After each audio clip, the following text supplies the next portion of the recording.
Hello friends, આજે બનાવીશું પૌવા અને દહીંની એકદમ નવી રેસિપી. મિત્રો, આ રેસિપી એટલી ટેસ્ટી બને છે કે બસ ખાતા પેટ તો ભરાય પણ મન નહીં. ગજબની સ્વાદિષ્ટ.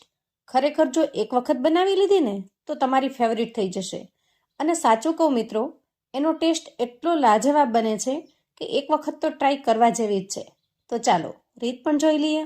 તો એના માટે સૌથી પહેલાં આપણે 1 કપ જેટલા પૌવા લઈશું. આ પૌવા કોઈ પણ પૌવા તમે લઈ શકો છો.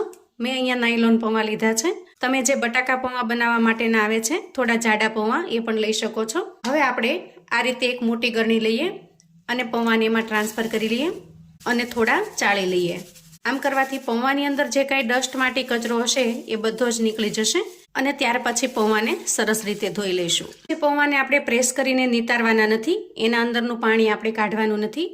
આ રીતે જ ગરણીની અંદર એને રહેવા દઈશું. અહીંયા 2 મીડિયમ સાઇઝના બટેકાને મેં બાફીને તૈયાર કરેલા છે. એ બટેકાને આપણે આ રીતે ઝીણી ખમણીથી ખમણી લેવાના છે. ખાસ કરીને ખમણીમાં ઝીણી ખમણીનો ઉપયોગ કરવાનો, જેથી બટેકા એકદમ સરસ સ્મેશ થઈ જશે, એમાં બિલકુલ ગાંઠા નહીં રહે. તો જુઓ, અહીંયા આપણે બધા જ બટેકાને ખમણીને તૈયાર કરી લીધા છે. આ રીતે બટેકાનો માવો બનાવીને તૈયાર કરી લીધો છે. હવે આપણે થોડા મસાલા કરીશું. સૌથી પહેલા ઉમેરીશું સ્વાદ પ્રમાણે મીઠું. તમે જો બટેકા બાફવામાં મીઠાનો ઉપયોગ કર્યો હોય તો અહીંયા મીઠું એ રીતે ઉમેરવાનું. 5 ચમચી જેટલી હળદર ઉમેરીશું. થોડી ઝીણી સમારેલી કોથમીર ઉમેરીશું અને ત્યાર પછી 1 નાના વાટકા જેટલો ચોખાનો લોટ ઉમેરીશું. અહીંયા તમે ચોખાના લોટની જગ્યાએ તપકીરનો લોટ વાપરી શકો છો અથવા તો મેંદાનો લોટ વાપરી શકો છો. અને એ જ રીતે જેટલો આપણે અહીંયા ચોખાનો લોટ લીધો છે એટલો જ આપણે અહીંયા ઘઉંનો લોટ લીધો છે. પણ ઘઉંનો લોટ છે એ આપણે થોડો બાકી રાખીશું. બધી જ વસ્તુને મિક્સ કરતા જો વધારાના લોટની જરૂર પડે તો આપણે આ લોટનો ઉપયોગ કરીશું. હવે હાથની મદદથી આ બધી જ વસ્તુને સરસ રીતે મિક્સ કરી લઈએ. અહીંયા એ વાતનો ખ્યાલ રાખવાનો છે મિત્રો કે આપણે આમાં પાણીનો ઉપયોગ બિલકુલ કરવાનો નથી.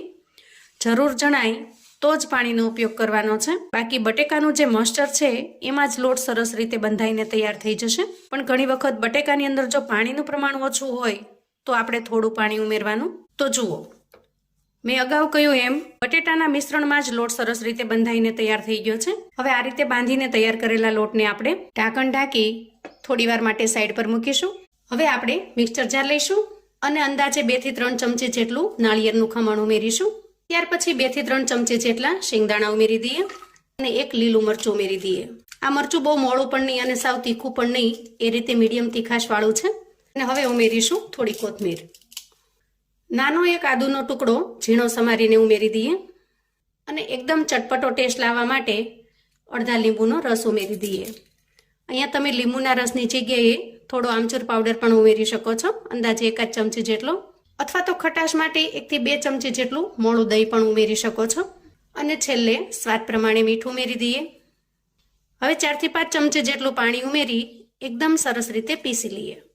વાહ, જુઓ, એકદમ ટેસ્ટી એવી નાળિયેરની ચટણી બનીને તૈયાર છે. હવે તૈયાર કરેલી ચટણીને આપણે એક બાઉલમાં ટ્રાન્સફર કરી લઈએ. હવે આ ચટણીમાં આપણે થોડો વઘાર ઉમેરી, તો એના માટે વઘારિયાની અંદર મેં 1 ચમચી જેટલું તેલ ગરમ કરી લીધું છે. સૌથી પહેલા ઉમેરીશું 1 ચમચી જેટલી ચણાની દાળ, 1 ચમચી અડદની દાળ, થોડા લાલ મરચાના ટુકડા, 1 ચમચી રાઈ અને થોડા મીઠા લીમડાના પાન. આ બધી જ વસ્તુ ઉમેરી સરસ મજાનો વઘાર તૈયાર કરી લીધો છે. અને એ વઘારને હવે આપણે ચટણીમાં ઉમેરીશું. વાહ, જુઓ, તો અહીંયા આપણી એકદમ સરસ મજાની ડિલિશિયસ ચટપટી ચટણી બનીને તૈયાર છે. હવે તૈયાર થયેલી ચટણીને આપણે સાઈડ પર મૂકીશું અને ત્યાર પછી એક મિક્સિંગ બાઉલ લઈશું. હવે જુઓ, આપણે જે પૌવાને પલાળીને તૈયાર કરેલા છે એ સરસ રીતે રેસ્ટ થઈ ગયા છે અને આ રીતે દબાવતા સરસ રીતે મેશ પણ થઈ જાય છે. મતલબ કે એ સારી રીતે પલળીને તૈયાર થયા છે. અને આ રીતે મેશ થઈ જાય, થોડા સોફ્ટ થઈ જાય એ રીતે તૈયાર કરવાના છે. હવે આ તૈયાર થયેલા પૌવાને આપણે બાઉલમાં ટ્રાન્સફર કરીશું અને હવે પૌવાની અંદર આપણે થોડા રૂટીન મસાલા કરીશું. સૌથી પહેલા 5 ચમચી જેટલી હળદર ઉમેરી દઈએ. સ્વાદ પ્રમાણે મીઠું ઉમેરીશું. તો મીઠું આપણે અહીંયા માત્ર પૌવાના ભાગનું જ ઉમેરવાનું છે, કેમ કે બાકીનું મીઠું આપણે આગળ જે મિશ્રણ તૈયાર કર્યું એમાં ઉમેરેલું છે. ખાસ એ વાતનો ખ્યાલ રાખવાનો, નહીં તો ખારું થઈ જશે. અડધી ચમચી લાલ મરચું પાવડર ઉમેરીશું. 1 લીલા મરચાના એકદમ ઝીણા ટુકડા કરીને તૈયાર કરેલા છે એને ઉમેરી દઈએ. થોડી ઝીણી સમારેલી કોથમીર ઉમેરીશું. એક મીડિયમ સાઇઝની ડુંગળીને મેં એકદમ ઝીણી ઝીણી સમારીને તૈયાર કરેલી છે, એને ઉમેરી દઈએ. અહીંયા તમે જો ડુંગળી ન ખાતા હો તો સ્કીપ કરી શકો છો. અને ત્યાર પછી 2 થી 3 ચમચી જેટલા શિંગદાણાને મેં અહીંયા શેકીને તૈયાર કરેલા છે. તમે ઈચ્છો તો અહીંયા કાચા શિંગદાણા પણ લઈ શકો છો, પણ શેકેલા હશે તો એનો ટેસ્ટ એકદમ સરસ ક્રન્ચી લાગે છે. તો આ રીતે 2 થી 3 ચમચી જેટલા શિંગદાણાને શેકી એને અધકચરા ક્રશ કરી લેવાના છે. અને રેસીપીની અંદર આ શિંગદાણાનો ટેસ્ટ ખરેખર એકદમ અમેઝિંગ લાગે છે. તમે જ્યારે ટ્રાય કરશો ત્યારે ચોક્કસથી ખ્યાલ આવશે. તો આપણે ક્રશ કરેલા શિંગદાણાને મિશ્રણમાં ઉમેર્યા છે. ત્યાર પછી અડધી ચમચી જેટલો આપણે અહીંયા કિચન કિંગ મસાલો ઉમેરીશું. તમે અહીંયા પાઉંભાજી મસાલો ઉમેરી શકો છો, અથવા તો કોઈ પણ ગરમ મસાલો તમારી પાસે જે અવેલેબલ હોય એ ઉમેરી શકો છો. એકદમ સરસ મજાનો ચટપટો ટેસ્ટ લાવવા માટે 5 ચમચી જેટલો આપણે આમચૂર પાવડર ઉમેરી દઈએ અને અડધી ચમચી જેટલા ચીલી ફ્લેક્સ ઉમેરીશું. અને છેલ્લે 1 મોટી ચમચી જેટલું દહીં ઉમેરવાનું છે. અહીંયા દહીં આપણે મોળું પસંદ કરવાનું છે, કેમ કે ખાટું દહીં હશે તો રેસીપીમાં ખટાશનું પ્રમાણ વધી જશે અને રેસીપીનો ટેસ્ટ પણ બગડી જશે. હવે પૌવાની અંદર આપણે જે કાંઈ મસાલા કર્યા છે એ બધા જ મસાલાને સૌથી પહેલાં તો સરસ રીતે મિક્સ કરી લેવાના. આ રીતે ચમચીની મદદથી ફાવે તો ચમચીની મદદથી, અથવા તો તમે હાથની મદદથી પણ મિક્સ કરી શકો છો. આ રીતે હાથથી મસળી બધા જ મસાલાને સરસ રીતે મિક્સ કરી લેવાના છે. તો અહીંયા આપણે જે કાંઈ મસાલા ઉમેર્યા છે એનાથી આ મસાલો એકદમ સરસ મજાનો ચટપટો, ટેસ્ટી અને ટેંગી બનીને તૈયાર થાય છે. તમે ઈચ્છો તો આના અંદર કોઈ વધારાના વેજીટેબલ્સ પણ ઉમેરી શકો છો, જેમ કે લીલા વટાણા છે, સ્વીટ કોર્ન છે, ગાજરનું છીણ છે, અથવા તો કેપ્સિકમ મરચાના ટુકડા છે. અને સૂકા મસાલામાં પણ ને જે મસાલા વધારે પસંદ હોય એ મસાલા પણ ઉમેરી શકો છો. તો રેસીપી એકદમ સરસ મજાની ફ્લેક્સિબલ છે. તમે તમારી પસંદગી અને તમારા સ્વાદ પ્રમાણે આમાં ચેન્જીસ પણ કરી શકો છો. અહીંયા મિશ્રણ એકદમ સરસ રીતે બનીને તૈયાર થઈ ગયું છે. તો હવે આ તૈયાર થયેલા મિશ્રણને આપણે સાઈડ પર મૂકીશું અને ત્યાર પછી રેસ્ટ થવા મૂકેલા લોટને ચેક કરી લઈએ.